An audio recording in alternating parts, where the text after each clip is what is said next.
RF Hartwell shares this on the Reddit subsection, and it's a little bit of cool news, a little bit of inspiring news. A mini library mission brings together Mount Prospect community. So this is going on in Mount Prospect, Illinois. The community of Mount Prospect is coming together for a special mission, and it's all about learning and literacy. A stay-at-home dad built a mini library at the request of his wife, and from there, the mini library mission was born. And this is a mission that's not only about building libraries, but it brings a community together. So Jari Carbone, that's the guy, he talks about this. People are like, hey, are you that guy, the library guy? And I'm like, yeah, that's me. So Carbone started he built a library, and then he started building it for other people. He uses donated wood, shingles, and nails to create small libraries that are now carefully placed in the front lawns around the neighborhood.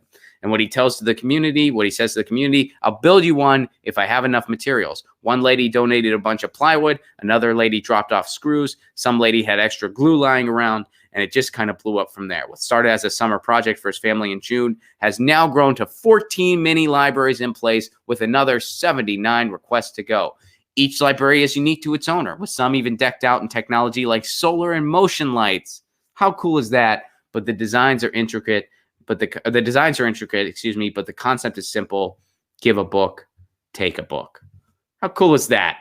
How cool is that? And you know what? I wanted to end on this story today because that's a smart lesson in community and what you can do when you really do bind together. Pun intended, huh? You know what a bunch of community libraries say, that we can really bind together as a community, right? Come on. But there's power in your community. There's power in getting involved in your backyard. There really is. That's why I'm trying to bring municipal broadband to my community. It hasn't been easy, but I'm working on it, and I'm not going to give up. And hey, we just had some good news for net neutrality yesterday. Some bad news too, but some good news. And in my opinion, and some net neutrality advocates are split on this, and I think it's just a matter of, did you see the glass half full or half empty? I saw the glass as half full. You know, yes, they held up the net neutrality repeal, which was terrible. But given the anatomy of the courts and given the status of the FCC right now and the players involved, that's not terribly surprising. But the good news saying that, hey, states can have their own net neutrality bills, that was a huge victory because the FCC really wanted to stamp that out, and they failed at doing so. So I don't know. The way I see it, the pros outweighed the cons there. But anyway, my point is, there's a lot of strength in your community. There's power in your community. And this is just another example, and a very heartwarming example of that being a thing. This guy's going out around building libraries, making his community a better place. And sometimes when you see the federal government failing you, you kind of have to go local. You really do. And if we all go local, if we all do a little bit, well, then we'll live in a different country. That's just how it works. Change happens from the bottom up, and it kind of starts in your backyard. So I encourage you, I encourage everybody to just kind of do something, especially when there's a day where we got some shitty news, where there's a lot of not so great news today. Totally. Like, go, heck, even if you just pick up a thing of litter, you know, like even if you just pick up a little bit of litter off the street, that's freaking awesome, you know? And yeah, I do believe in local power. I really do. It's one of the few things that keeps me optimistic.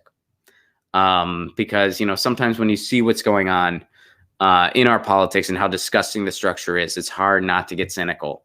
But when you look at what can be done locally, when you look at Richmond, California, where Gail McLaughlin and her Progressive Alliance sent Chevron packing, when you look in Charlemont, Massachusetts, when a town of 7,000 people decided they wanted to build and maintain their own internet, so they sent Comcast packing.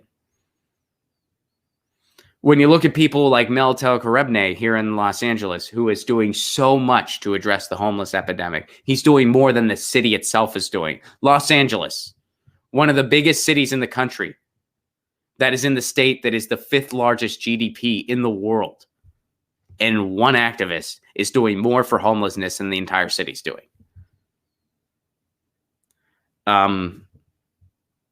Which in some ways is sort of discouraging, but in other ways is really encouraging, because it's saying yeah, you can do something in your community.